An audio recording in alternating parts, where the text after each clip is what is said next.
I received a question here that I'd like to share with you, and it deals with marriage.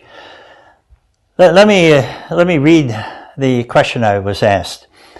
Dear Father Tom, my fiancée and I have been living together for about 2 years now. We plan to get married once we get the money saved for the wedding we plan. When I went to speak to the priest at our parish, he said he would not marry us.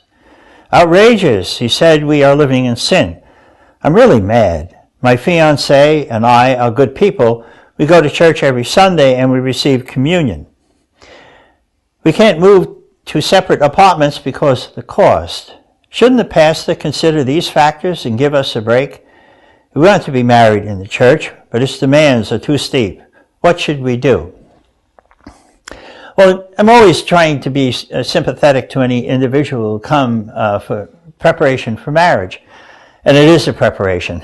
If we would contrast that with a civil marriage, my gosh, all it takes is meeting a clerk and a magistrate and showing some identification and signing some documents and you're married. And if you want to dissolve that, you can do it through the mail. And what distinguishes that from the Catholic marriage, the sacrament of matrimony, is there's no requirement of a commitment. Now the state does require a certain commitment once you agree to that license, particularly involved with children.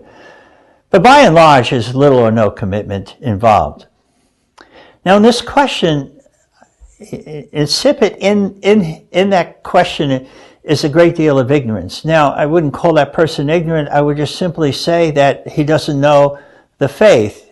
And I'm happy to hear that he and his fiancée do go to Mass and they say they receive communion. Should I assume at that point they're not having sexual relationships and they're living together as virgins? I don't know.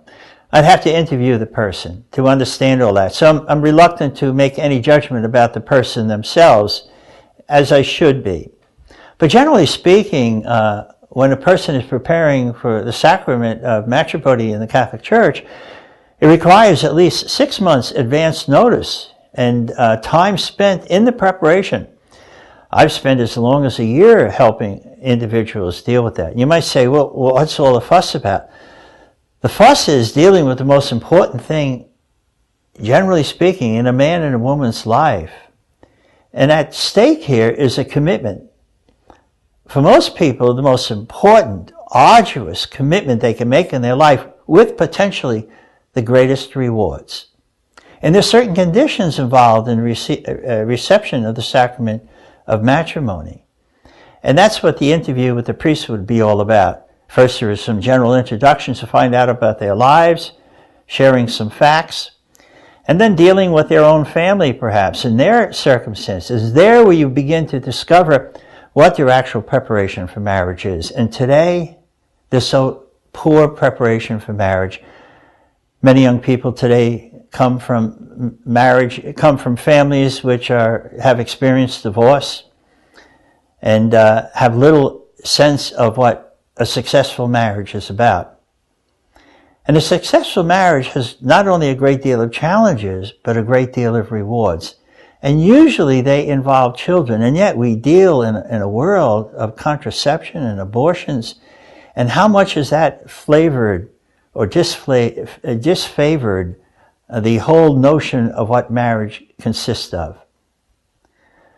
The validating purpose of marriage is it's a commitment for life. To life do we part. And this is the major difference. It's what we call a covenant. Now, there are 3 parties involved in a covenant. Not just the potential husband and wife, but God himself. And when we look at creation, the story of creation in Genesis is made very, very clear. Even Jesus himself repeated the covenant that we find in sacred scripture, where Jesus says, what God has put together, let no man separate. And here was an instance where the Jews of his day thought that they could dissolve their relationship, their marriage, with a bill of divorce, much as people do today, and Jesus disavowed that completely. And if we look at the reason behind it, 2 basic factors. The first factor is that This is part of growing up in marriage. I think it's to be recommended that young people marry because it's part of the process of them growing up. And to grow up in this world, to be fulfilled, and this may astonish some people, it's increasing one's sense of generosity. The willingness not to be served, but to serve. And these are the exact words that Jesus used concerning marriage. Once you have that sense of giving and the joy in giving to another and the gift that they receive from you, then you're disposed to have children. And the joy you share in the discovery of yourself and your own children makes marriage a glorious experience.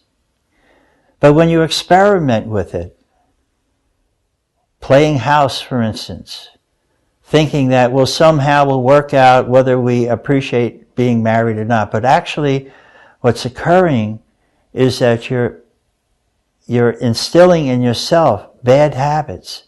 And the bad habit is, I can have a sexual relationship or other kind of relationship with an individual without any commitment. There is a joy in a proper commitment. And that is the joy that matures people, recognizing and understanding in my ability to help others improve as they help me to improve, to realize who I fully am as a man, and that ultimately is realized in what? A man is not a man until he becomes a father. A woman is not a mother until she has a child. And it's interesting too, if you think about it, of the 10 commandments, 3 of them deal directly with marriage. The 4th commandment, honor being a father and a mother. The 6th commandment, thou shalt not commit adultery. The 10th commandment, do not covet another man's wife or another woman's husband. And then we consider the first 3 commandments. They all deal with our familial relationship with God. Honor God. Meet Him on His day of celebration, on the Sabbath. Do not take His name in vain. So the whole thrust of our relationship deals with marriage, one form or the other. And Jesus Christ always described Himself as the bridegroom. And who is the bride? All of us. We who are in the church. We should take our model from Him when we consider being married. And we do that by taking the necessary disciplines, remaining chaste, considering the needs of the other person.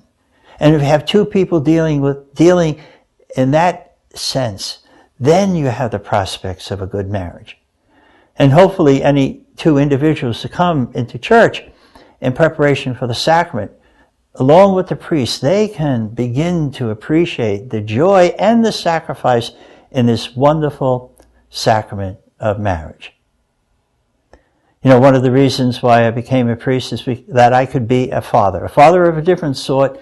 And keep in mind, you don't have to biologically necessarily have a child to be a father. As George Washington is the father of our nation, and mothers, you know, I understand there's going to be a new release of Star Wars, and believe me, there'll be a mothership there.